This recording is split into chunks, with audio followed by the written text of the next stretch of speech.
Andrea Michaels, South Australian Shadow Minister for Small and Family Business. Thanks for joining us on the Flow Network. Thanks, Ricky. Your comments today referenced the previous call you'd made for more funding for small and family business than what has been offered by the Marshall and Morrison governments. Can you just give a contrast between the two programs in contest? Yeah, Stephen Marshall's announcement yesterday was just out of what small business needs at the moment.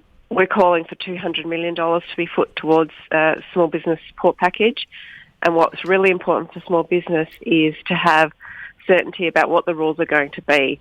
So not waiting for a press conference for $1,000 or $3,000 when the Premier feels like it, to know exactly what the rules are. So if it's lockdown, what is the payment going to be? If it's 25% capacity, what is the payment going to be? So we have weekly payments, daily payments that businesses are certain about. That's what they're worried about right now, 18 months into this pandemic. Yeah, so you're looking at automatic triggers, basically, where the government wouldn't announce a grants program. Just immediately once a level of restriction is imposed, businesses will know they're eligible for a grant?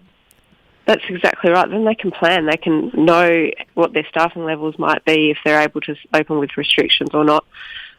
They need that certainty of what the rules are going to be. Now, we're 18 months in, we just need to have that sort of certainty, which New South Wales is doing.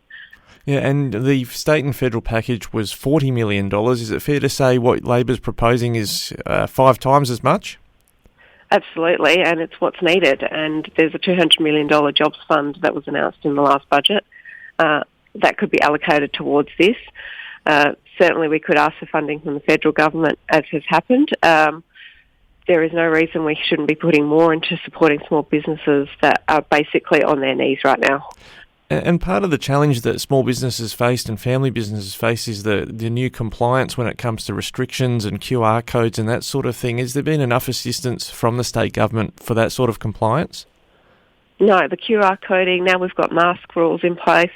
There hasn't been enough to help small businesses implement these rules, and they're struggling. Andrea Michaels, will be following this up further with the state government, so thanks for your comments today. Thanks for joining us on Flow. No worries, thanks, Ricky.